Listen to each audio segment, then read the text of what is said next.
Mirë, jemi rikthyer në studio, në fakt tashmë është hapësira e të ftuarve dhe do të diskutojmë për një tematikë të rëndësishme. Bëhet fjalë për ligjin e bashkëpronësisë, i cili në fakt një vit pas miratimit nga Kuvendi i Shqipërisë mbetet ende në pritje për shkak të mungesës së 7 akteve nënligjore. Qeveria premton se ato do të miratohen brenda muajit mars, por ajo çfarë ne duam të kuptojmë konkretisht është çfarë është ky ligj dhe se si aplikohet në jetën e përditshme të qytetarëve. Andaj për të diskutuar kam avokatën Brunilda Lika, mirëmëngjes, mirë se erdhe dashur. Dhe po ashtu edhe administratorin në komunitet Isidor Koti, mirëmëngjes, mirë se erdhe Isidor. Besoj është një tematikë të cilën do përpiqemi ta sqarojmë sa më thjesht për qytetarët, andaj po e nis me ty Brunild. Çfarë është bashkëpronësia sipas ligjit dhe si krijohet ajo? Bashkëpronësia është një mënyrë e pronësisë ku një send i luajtshëm ose i paluajtshëm ka pronar 2 ose më shumë se 2 individ të cilët kanë pjesë takuese, pjesë ideale ose pjesë të ndarë fizikisht. Sigurisht bashkëpronësia krijohet nga ligji, mund të krijohet nga trashëgimia, mund të krijohet nga një kontratë, ka disa forma. Bashkëpronësia në fakt është, siç e tham, një nga ato format e të qenurit titullar i pronës. Bashkëpronësia, për aq sa është në marrëveshje midis bashkëpronarëve dhe për aq sa ata kanë parashikuar mënyrën si do ta posedojnë, si do të vjelin të ardhura nëse nga ajo pronë e përbashkët mund të kenë edhe përfitime financiare e tjerë, pra për aq kohë sa janë të parashikuara, të shkruajtura në një marrëveshje, le të themi, midis tyre, atëherë bashkëpronësia mund të jetë e vazhdueshme, e qetë dhe të mos kemi, le të themi, konflikte të natyrave të pronësisë siç na vinë.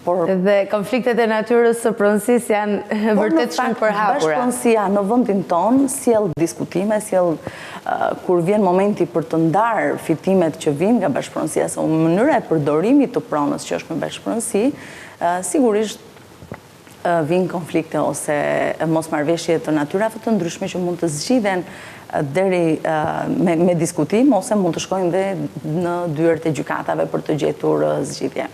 Por unë do doja konkretisht në fakt Brunilda të sqaronim për një familje që jeton në pallat, çfarë ndryshon konkretisht në ditën që ky ligj bëhet tërësisht i qartë edhe hyn në fuqi, që pastaj ta vazhdojmë bisedën edhe me Isidorin. Ligji për bashkëpronësinë e detyrueshme që është miratuar një vit më parë dhe ende nuk ka gjetur zbatueshmëri për shkak të mungesës së akteve nënligjore, sigurisht nuk kupton që çdo familje e cila do të ndanë një hapësirë të përbashkët, jeton në një pallat, do të ketë një detyrim të përmuajshëm kundrejt një individi ose subjekti që do të jetë administratori i pallatit, një detyrim të caktueshëm, ku ky detyrim do të bëhet, pra do të përcaktohet nga pushteti vendor, se sa do të jetë minimalja, dhe ku do të merret në gjykimin tim, do të llogariten shpenzimet, pra që ka kjo godin, ky pallat, ndriçimi, pastrimi, ashensori, pra këto që ne i kemi në praktikën, në atë jetesën tonë të përditshme, por për fat të keq nuk janë të menaxhuara nga një njeri që është posaçërisht për atë punë, jo në të gjitha, se ka disa pallate që po e kanë vendosur një administrator dhe ai bën pjesën e menaxhimit, dhe për mua ky ligj është i vonuar. Duhet ishte bërë më herët. Në Shqipëri duhet ishte bërë më herët. Isidorin si mendon në rast se sepse domosdoshmëria është e jashtëzakonshme. Problematikat kemi brenda një apartamenti dhe jo më brenda një pallati të tërë me shumë familje, absolutisht. Isidor, si e komenton? Ka qenë në kohën e duhur, duhet ishte bërë më herët, apo nuk është se ndryshon diçka sepse ju jeni përpjekur që gjërat i rregulloni edhe me një dakordsi me banorët e pallatit?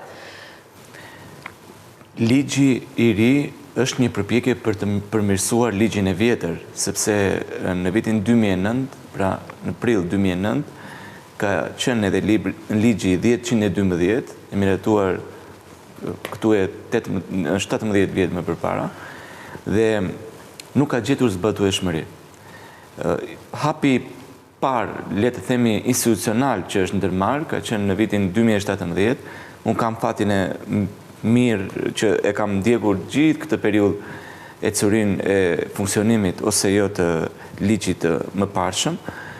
Dhe në 2017, Bashkia Tiranë u bë promotore e zbatimit të këtij ligji, le të themi në praktik, ku caktoi dhe ose më saktë licencoi administratorët e parë që nuk ishin pak, ishin mbi 1000 administrator në gati mbi 5000 pallate që ka në Tiranë. Okej, që është hapi i Hapa të parë. tjerë u ndërmorën edhe nga bashkitë e tjera. Për shembull, vitin e kaluar edhe Bashkia Durrës ka bërë përpjekjet e para, gjithashtu edhe Bashkia Vlorë. Në dijenin time është dhe Bashkia Sarand tani duke u organizuar. Bashkitë e tjera pothuajse nuk e kanë instaluar akoma këtë ligj. Ligji i ri, i cili është ligji 55/2025, është përpjekur të përmirësoj disa praktika të cilat kanë çeduar gjatë gjithë këtyre viteve. Është bërë një konsulencë publike duke nisur edhe me pjesën e juristëve, pra duke shkuar dhe madje Ministria e Pushtetit Vendor ka pasur takime edhe me gjykatat, ka pasur edhe takime me grupet e interesit, dhe në rast konkret me ne si administrator që jemi subjekte fizike të licencuara. Ligji i ri ka disa pika, nëse më lejohet të shpjegoj, ndryshe nga e mëparshmja. Është përpjekur që pjesën e bashkëpronësisë ta regjistroj. Këtë jetutje, pra nëse deri tani bashkëpronësia nëpër pallate nuk ka qenë e qartë, me ligjin e ri do të regjistrohet akti i bashkëpronësisë. Unë duhet më thuat në fakt, Isidor, cilat janë disa nga problematikat më të mëdha në praktikën e përditshme që lidhin nga... Të them dhe 2-3 aspekte të tjera, se ndoshta sqarojnë më mirë dhe shikuesin që të kuptojnë çfarë do ndryshojnë. Po, të lutem. Pra, sepse do përballemi, jam i sigurt, meqense në mars është thënë që do dalin aktet në ligjore dhe do futet në praktik normalisht. Përveç regjistrimit të aktit të bashkëpronësisë që do të shënohet në kadastër, dhe ky është një lajm i mirë për të gjithë, sepse nëse ne kemi blerë një apartament 100 m2 neto dhe bruto 120 AZ, do të kemi të regjistruar dhe në certifikatën e pronësisë, sepse për shembull unë në rastin kur e kam blerë në shtëpi në 2010-ën, nuk e kam të shënuar, edhe pse në kontratën e shitblerjes e kam të parashkruar që ka dhe sipërfaqe të përbashkët ky apartament, në hipotek nuk është, pra në kartelën e pasurisë nuk e kemi të parashkruar. Nuk është kjo sipërfaqe e përbashkët.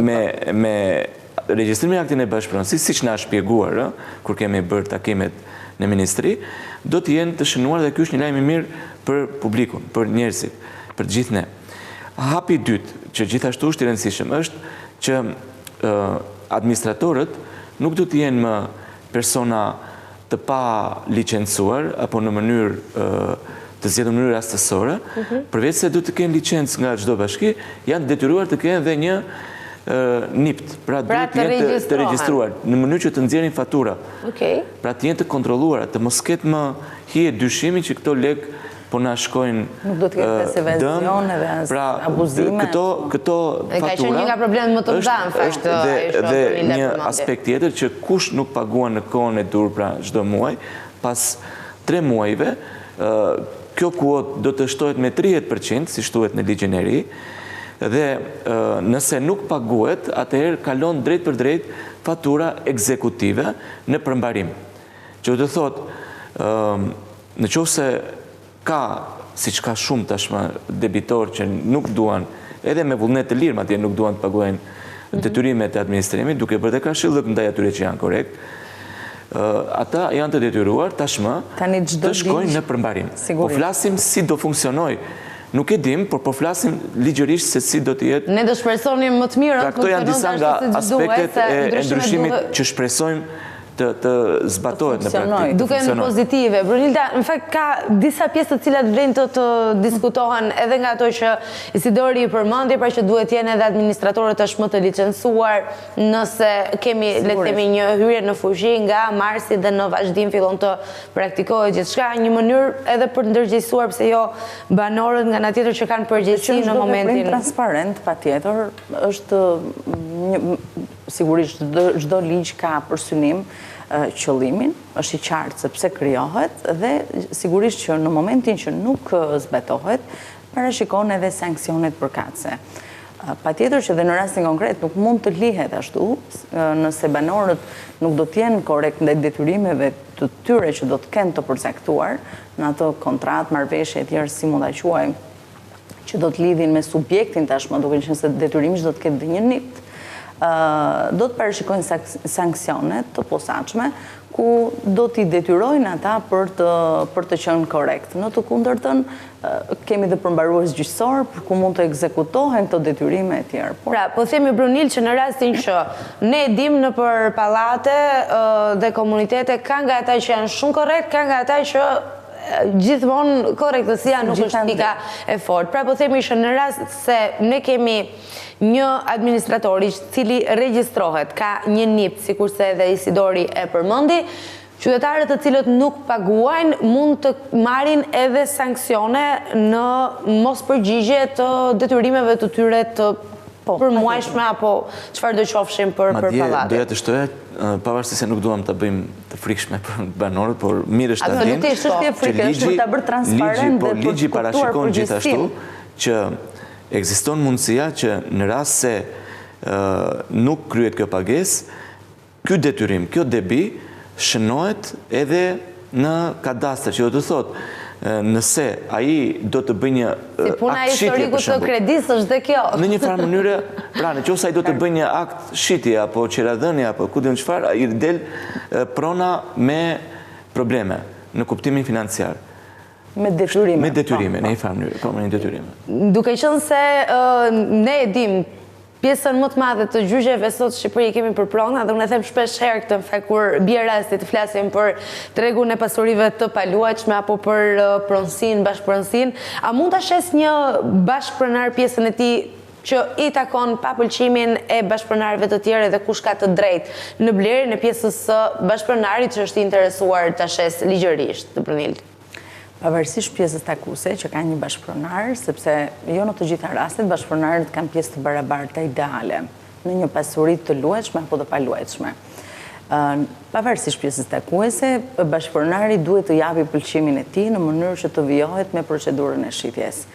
Ekziston e drejta e parablerjes, që do të thotë për qytetarët që na ndjekin, e drejta e parablerjes do të thotë që nëse një nga bashkëpronarët është interesuar të shes pjesën e tij takuese, duhet t'ja ofrojë si blerësi potencial i parë bashkëpronarëve të tjerë, pra të jenë bashkëpronarët e tjerë. Pra po themi nëse jemi në një kat Nëse jemi në një apartament ku janë 3 bashkëpronar A, B, C dhe C-ja dëshiron ta shes pjesën e tij, sigurisht që duhet ja ofroj 2 bashkëpronarëve të tjerë si fillim, dhe nëse ata nuk janë dakord, më pas vijohet me procedurën edhe të pjesëtimit të sendit, nëse nuk bin dakord edhe për ndarjen faktike të pronës, sepse kemi pjesë ideale, por nëse pjesë ideale do të thotë e përcaktuar sipas kuotës, dhe pjesë faktike është kur është e përcaktuar se cili është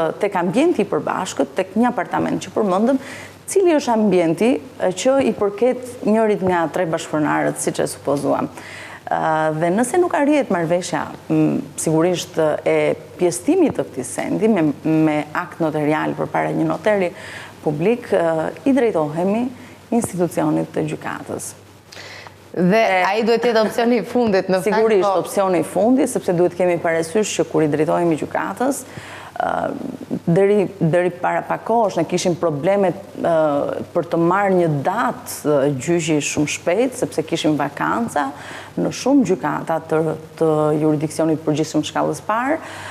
Le të themi që këto vakanca tashmë janë plotësuar deri diku në pjesën më të madhe të gjykatave dhe nuk është vonesa tek përcaktimi i datës së gjyqit, por sado qoftë është një proces pronësie ku zgjatet në kohë, sepse dhe kjo varet sigurisht nga natyra e mosmarrveshjes, varet nga palët në një proces, varet nga nëse do t'i duhet palëve apo gjykatës që të caktoj një ekspert të posaçëm për të bërë më pas verifikimin edhe në vend e tjerë. Pra, mirë është që qytetarët këto gjëra, këto problematikat i zgjidhin me marrëveshje, sepse është më pak e kushtueshme si financiarisht, por edhe në kohë. Ndërkohë, unë do doja të kuptoja, Isidor, se cili është aktualisht roli i administratorit në pallat, po marrim pallatin në këtë rast, por mund të jetë edhe në një komunitet, dhe cili do të jetë me këtë ndryshim. Pra, a do të forcohet, a do të ketë më shumë pozit në vendimarrje administratori nëse ky ligj hyn në fuqi prej marsit të 2026-s? Një komunitet, përpara se të zgjedhë një administrator, siç e parashikon edhe ligji, duhet të mbledhë së pari asamblen e tij. Pra, gjithë bashkëpronarët, nëpërmjet një njoftimi paraprak, mblidhen në një datë dhe në një orë të caktuar përpara pallatit dhe bëjnë zgjedhjet e tyre. Që do të thotë, zgjedhja e parë është kryesia, pra bordi drejtues i pallatit, i cili përfaqëson interesat e të gjithë bashkëpronarëve, për sa i përket administrimit të bashkëpronësisë. Gjithashtu, në këtë mbledhje përcaktohet dhe tarifa e administrimit, që është një element shumë i rëndësishëm, sepse shumë pyesin sa e kam koston unë, a do të rritet, apo cilat janë kostot minimale që mund të parashikoj bashkia. Aktualisht cilat janë kostot, do doja ta kuptoja. Pra, a janë një kostot parashikohen nga kërkesa për shërbimet. Që të thotë, nëse duam sanitare, pyetet sanitaria do vi për ditë në pallat, apo do jetë 2 herë në javë apo 3 herë në javë. Ashensorit, gjithashtu që është një nënkontraktor që bën mirëmbajtjen, riparimet e kështu me radhë, pyetet kompania që e ka instaluar apo e mirëmban, sa është kostoja. Administratori gjithashtu pyetet sa orë do qëndroj ose çfarë shërbimesh parashikon të kryej, pra sepse ai mund të jetë një arkëtar i pagesave, mund të jetë një ndjekës i problemeve, mund të qëndroj me orë të tëra dhe ai pyetet, pra është le të themi një treg i lirë ku pyetet ose një person fizik ose një kompani se sa e ka këtë kosto. Pasi mblidhen të gjitha kostot, duke përfshirë dhe ligji ka dhënë një rëndësi shumë të veçantë këtë herë fondit rezerv, që është i nevojshëm për raste emergjente, pra për çdo lloj raste emergjence. Është i domosdoshëm fondi rezerv. Bëhet një kuotë totale dhe ta themi në një pallat na duhen 1 milion lekë të vjetra çdo muaj për të paguar këto shërbime dhe për të parashikuar fondi rezerv. Atëherë këto 1 milion lekë të vjetra si do të shpërndajmë? Ka disa mënyra për të shpërndar tarifën e administrimit. Është nëpërmjet sipërfaqes, pra nëpërmjet progresionit, kush ka më shumë sipërfaqe paguan më shumë, kush ka më pak paguan diçka më pak. Është nëpërmjet kateve, që është aplikuar her pas here, edhe në pallatet në kryeqytet, pra ai që është në katë të parë paguan diçka më pak, ai në katë të dytë e kështu me radhë dhe në katë të fundit, dhe ajo që është disi më praktike është se cili paguan një kuotë të ngjashme, pra të njësojt.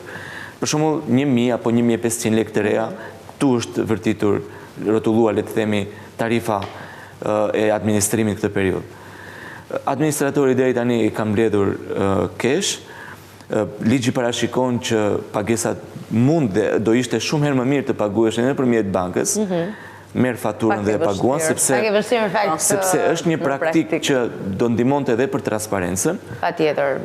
Dhe administratori do të lehtësojë nga kjo procedurë, sepse deri tani ka bërë këtë rol, gati 90% e punës administratorit sot është të mbledhë tarifat, pra të bëjë në thonjza atë që quhet faturino, pra mbledh lekët dhe i shpërndan të shërbime. Besoj është pjesa më e vështirë. Dhe është sigurisht është pjesa më e vështirë. Idealja, unë e kam propozuar dhe në takimet që kemi bërë me përfaqësues të Ministrisë së Pushtetit Vendor përpara se të miratojë ky ligj, që idealja do ishte siç kemi praktikat perëndimore, ndërkombëtare, ku siç është fatura e dritave, fatura e ujit, do ishte mirë që të kishim një faturë përmbledhëse, ku të përfshihej dhe fatura e administrimit dhe qytetarët të paguanin një faturë unike, sikurse shikojnë dhe në vende të tjera, besoj keni qenë në Greqi, Itali, Gjermani, një faturë përmbledhëse. Kjo ishte një propozim që unë ju dha, sepse e kemi parë dhe do ishte shumë mirë, ku përfshihen të gjitha. Po dalin probleme që këtë faturë të administrimit kush e kontrollon. Dhe prandaj është roli i kryesisë, i bordit të pallatit, i cili kontrollon, inspekton në mënyrë të vazhdueshme administratorin dhe shikon kuotat e mbledhura, mënyra se si janë shpenzuar lekët, shikohet në faturat. Administratorit në një Kështu do të ishte më transparente, më e kontrolluar dhe në një farë mënyrë dhe bën ndërmjetësin. Korekte. Bën ndërmjetësin, në rastin ku kemi, do me thënë, marim rastit jashteti, se e kam të qartë edhe nga koha ku kam jetuar jashtë të tjerë. Administratori bën ndërmjetësin midis, pra sigurisht a i mbikëqyr, koordinon dhe menaxhon në një farë mënyre, por edhe ndërmjetëson midis institucioneve shtetërore që vjelin këto të ardhura dhe individëve që janë të detyruar të bëjnë pagesa. Në fakt e përmendi Sidori dhe e tha në një pikë që kush ka pak më shumë paguan më shumë, po nga ana tjetër do doja të të pyesja Brunilda, në rastin që ka vërtet më shumë, paguan vërtet më shumë, po çfarë të drejtash ka mbase më shumë se të tjerë ligjërisht? Në logjik është e drejtë, patjetër, sepse kush ka më shumë sipërfaqe ose kush ka do paguaj më shumë, është sepse ka dhe më shumë sipërfaqe të përbashkët, kur ke më shumë brenda ka dhe të përbashkët e tjerë. Për shembull, na ndodh në pallatin ton ku jetojmë në Tiranë, një pronar thotë që unë vërtet kam 2 apartamente, po do paguaj për një se një pronar jam, do me thënë, e kuptoni, logjika është shumë e... O 2000, por në na qëllon që kemi një kat, a i ka një kat komplet, ka 5 apartamente dhe thotë që unë një derë kam. Unë mendoj që ky ligj është i vonuar. E thash edhe në fillim. Dua të kuptoj, çfarë do ndryshonte në rast se për shembull për atë që Isidori thotë ka një kat të tërë pallati dhe thotë unë një jam, një derë kam. Çfarë do ndryshonte me hyrjen në fushë të këtij ligji? Nuk e di, do ta detyroj atë sipas sipërfaqes, sigurisht. Jo, shiko, kjo varet të sqarojmë. Kjo varet në momentin që bëhet mbledhja e kryesisë, sepse ligji ka caktuar le të themi asamblesë në bashkëpunim me kryesinë të zgjedhë tarifën e administrimit. Dhe kur diskutohet tarifa e administrimit, diskutohet edhe mënyra e shpërndarjes. Unë ju përmenda edhe pak më parë, mund të jetë sipërfaqja, në logjikën time dhe nga eksperienca kam rënë që është mënyra më e drejtë e shpërndarjes së tarifës. Varianti i dytë ju thash është nëpërmjet kateve ose me një kuotë fikse, që ju takon secilit ta zëm nga 1500 lekë të reja çdo muaj. Kjo çështje e sipërfaqes ha shumë diskutim, unë e di, dhe në përmbledhje ngrihen zëri nga ata që kanë më shumë, sepse thotë tek e fundit, çfarë më bën mua aty te shtëpia? Po jo, sepse thotë çfarë un kam, vërtet kam ta zëm 300 metër katror apartament. Por jashtë jemi njësoj, sepse pastruesja njësoj pastron, ashensori plus 2 veta mund të jemi ose 5 në shtëpi, siç jeni dhe ju në një apartament 2+1 apo 3+1. Kjo ha diskutim. Megjithatë, futet këtu në mes edhe solidariteti, ja. Nuk është vetëm ligji, se nuk kemi vetëm para institucionit, para gjykatës apo para... Por ka dhe një lloj solidariteti komunitar, që secili duhet ta kuptojë që kur ke të bësh me një gazoniere 50 metër katror, nuk e njësoj si ai që ka 200-300 metër katror dhe pjesëmarrja në kuotë, në kontribut duhet të jetë patjetër më e madhe. Kështu që cila do të ishte zgjidhja përfundimtare për gjitha këto konfliktet e përhershme në një komunitet, sikurse mund të jetë pallati Brunilda? Tani, e para njëru është ndërgjegjësimi. Qytetarët duhet kuptojnë që jetesa në komunitet sidomos, por edhe brenda një familje ka detyrime të drejta dhe detyrime të përbashkëta. Që të pretendojmë në mirëmbajtje, që të pretendojmë pastrim të rregullt, që të pretendojmë që të kemi ndriçim, se madje ne në Shqipëri kemi problematika më të theksuara. Akoma pallatet nuk kanë të garantuar 24 orë ujë e drita, që sinqerisht është... Na lë shumë brava. Është për ta themi, por kjo është në fakt. Kemi problematika shumë të mëdha. Dhe këto problematika në momentin që ndodhin, sigurisht duhet angazhohet me kohë të plot një person që është i ngarkuar edhe me ligj tashmë, që ka qenë ligji por përmirësohet tashmë me ligjin e ri, dhe patjetër që është në të mirën e interesit publik. Patjetër, sigurisht. Por të kuptosh detyrimin është gjë shumë e rëndësishme. Isidor, më thuaj shkurtimisht semi në minutat e fundit, cilat janë konfliktet më të shpeshta mes banorëve? Çfarë të ka treguar eksperiencat? Cilat janë disa nga problematikat më të mëdha? Po, për shembull, një problem në kohë edhe tashmë vazhdon janë çështja e zhurmave së pari. Problem tjetër janë higjiena, pra lënia e qeseve nëpër hyrje. Problem ka tashmë prej vitesh çështja e mbajtjes së kafshëve në shtëpi. Që duhet ketë sanksione për mua për këta individ. Pa i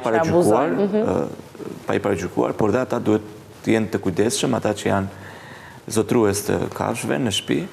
Prej zhurmës besoj se... Po zhurmë, po dhe sidomos higjena, se është problem. Dhe higjena është shumë problem. Por unë doja të thoya edhe diçka për te pjesëve... Se unë kam matë në shtëpi, pra ndaj u preka, unë djeva e prekur. Jo. është temë vete. Duhet të diskutojmë në një temë vete për çështjen e kafshëve në shtëpi. Duhet jemi në panel të dy që të bëjmë debat, ndryshe në rolet që jemi nuk mund të diskutojmë. Por unë doja të theksoj diçka në fund. Dhe do doja të ju lutem që edhe ata që na ndjekin dhe shpresoj ndoshta të jenë dhe zyrtar, të kuptojnë që mos presin vetëm nga njerëzit ndryshimin apo ndërgjegjësimin. Merakun më të madh unë kam me institucionet. Institucionet duhet të jenë edhe bashkëpunuese, jo vetëm inspektuese apo kontrolluese. Sepse mund të thonë që shikoj, ne do vim të kontrollojmë si e keni cilësinë e ujit në depozita, apo i keni sistemin antizjarr në rregull, apo jeni transparent me banorët. Por çështja është që si reagojnë institucionet kur kemi ne probleme. Pra, nëse unë kërkoj ndihmën e policisë bashkiake, mos të thot policia bashkiake banorëve që keni një administrator aty. Duhet të vijë të reagojë policia bashkiake. Nëse ka një problem me higjienën, duhet të vinë inspektoratit të higjienës. Pra, administratori në një lloj forme adreson problematikën, por nuk institucionet duhet të jenë bashkëpunuese dhe jo vetëm spektator. Siç ka qelluar në një pjesë të mirë të rasteve, e them këtë nga eksperienca, nuk dua të gjykoj askënd, por e them gjithmonë me dashamirësi që ndaj komunitetit duhet jemi më bashkëpunues dhe jo vetëm bikqyrës. Vërtet. Brunilda, diçka të fundit në përfundim? Përgjithsisht ndryshimet janë pozitive, ligji sigurisht ishte domosdoshmëri dhe këto problematika në fakt duhet ishin zgjidhur me kohë. Mendoj që ligji për bashkëpronësinë e tjerë detyrimet, po patjetër. Po më mirë vonë se sa kur, thot një shprehje vjetër popullore. Absolutisht, por sigurisht që përpara se të shkonim këtu, ne duhet të zgjidhim ato problemet që përmenda. 24 orë drita, 24 orë ujë, pra kushte më të mira dhe pastaj i rregullojmë të gjitha bashkë këto. Por çështja është që edhe këto që kemi duhet i rregullojmë me ligj në mënyrë që të njohim detyrimet, sepse si duket mungon ndërgjegjësimi dhe kjo gjë nuk arrihet ndryshe me marrëveshje, le të themi. Brunilda, unë falenderoj për bisedën, Isidor, faleminderit edhe punë të mbarë, se di puna me komunitetin është gjithmonë e vështirë. Është dhe kënaqësi. Edhe kënaqësi patjetër.